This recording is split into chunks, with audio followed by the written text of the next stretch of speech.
আপনি যদি নার্স হন এবং স্বপ্ন দেখেন জাপানে কাজ করার, তাহলে আজকের ভিডিওটি শুধুমাত্র আপনার জন্য। আজ আমি ধাপে ধাপে বুঝিয়ে বলবো জাপানে একজন বিদেশি নার্স হিসেবে কাজ করতে চাইলে কি কি যোগ্যতা লাগবে, কিভাবে আবেদন করবেন, কোন কোন পরীক্ষা দিতে হবে এবং কিভাবে জব পাওয়া সম্ভব। তাহলে চলুন শুরু করা যাক। জাপান চায় আপনি যেন অন্তত 3 বছর মেয়াদি নার্সিং কোর্স করে থাকেন এবং আপনার নিজ দেশে নার্স হিসেবে কাজ করার লাইসেন্স বা রেজিস্ট্রেশন থাকে। এর সাথে 1-2 বছরের ক্লিনিক্যাল অভিজ্ঞতা থাকলে ভালো হয়। জাপানে নার্স হিসেবে কাজ করতে গেলে ভাষা জানাটা বাধ্যতামূলক। আপনাকে অবশ্যই JLPT N1 অথবা N2 পাস করতে হবে। JLPT মানে হলো জাপানিজ ল্যাঙ্গুয়েজ প্রফিসিয়েন্সি টেস্ট। আর জাপানের হাসপাতালগুলোতে রোগীদের সাথে কথা বলার জন্য মেডিকেল টার্মও জানতে হবে। সুতরাং জাপানি ভাষা শেখার সময় মেডিকেল টার্মও শিখে নেবেন।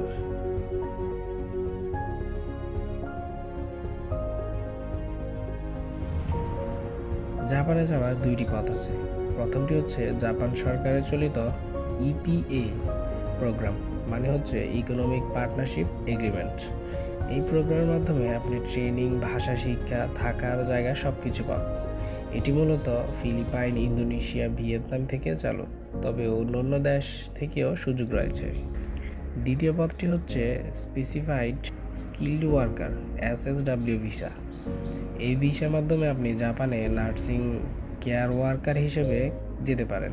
এই জন্য ভাষা দক্ষতা 2টি পরীক্ষা দিতে হবে, JLPT plus nursing care skill test. Training ও পরীক্ষা।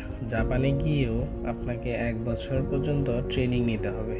এই ট্রেনিং চলাকালীন আপনি জাপানিজ ভাষা আরও শিখবেন এবং নার্সিং বিষয়ক কাজ শিখবেন। এরপর আপনাকে দিতে হবে জাপানের ন্যাশনাল নার্সিং লাইসেন্স এক্সাম। এটি পাস করলে আপনি লাইসেন্সড নার্স হয়ে যাবেন। লাইসেন্স পাওয়ার পর আপনি জাপানে যে কোনো হাসপাতাল, নার্সিং হোম বা ক্লিনিকে ফুল টাইম কাজ করতে পারবেন। বেতন শুরু হয়ে থাকে সাধারণত 2.5 থেকে 3 লক্ষ টাকার মধ্যে প্রতি মাসে। এছাড়াও আপনি জাপানে স্থায়ীভাবে থাকার সুযোগ পাবেন।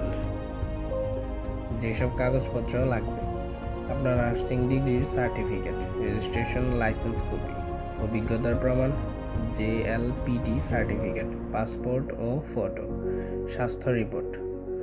এইসব দিয়ে আপনাকে সার্টিফিকেট অফ এলিজিবিলিটি COE এর জন্য আবেদন করতে হবে। এরপর আপনি ওয়ার্ক ভিসা পাবেন এবং জাপানে যেতে পারবেন। শেষ কথা বলতে গেলে, জাপানে নার্স হিসেবে কাজ করতে গেলে সময়, পরিশ্রম এবং ধৈর্য দরকার। কিন্তু একবার সফল হলে আপনার কেরিয়ারের জন্য এটি হবে অসাধারণ একটি পদক্ষেপ। তাই এখন থেকেই জাপানি ভাষা শেখা শুরু করুন, নিজের যোগ্যতা তৈরি করুন আর আপনার স্বপ্নকে সত্যিতে রূপান্তর করুন। ভিডিওটি যদি ভালো লেগে থাকে তাহলে লাইক দিন, কমেন্ট করুন, আপনার প্রশ্ন লিখুন এবং নার্সিং কেরিয়ার নিয়ে এমন আরও ভিডিও পেতে আমাদের চ্যানেলটি সাবস্ক্রাইব করতে ভুলবেন না। ধন্যবাদ, দেখা হবে পরবর্তী ভিডিওতে।